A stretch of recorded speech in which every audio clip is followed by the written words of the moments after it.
В нашето време, студентско, главното беше да познаваш живота и да го отразяваш.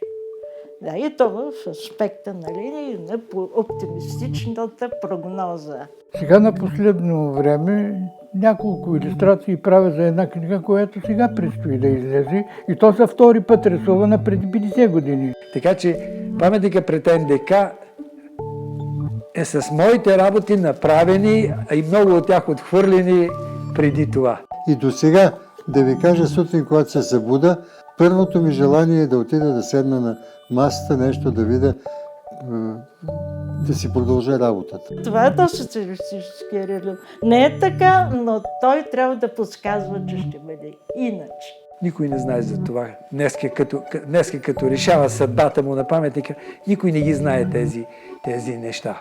Мотивация беше като тия отговор на събитията, които става и да все пак да покажа, че не съм се оплашал чак толкова много.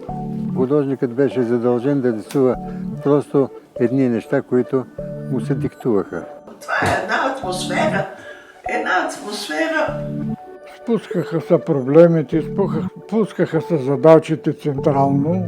Ако не искам да ходя, казвам, нямам време. Ако обаче нямам пари, тогава те ми казват, виж какво, ще получиш контрактация. Винаги ми се прави фигурална композиция. Да, човек си рисува компания.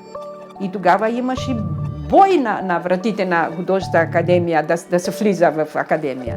Но сега не е същото. Абсолютно не, крайно не. Може сега и на истинското.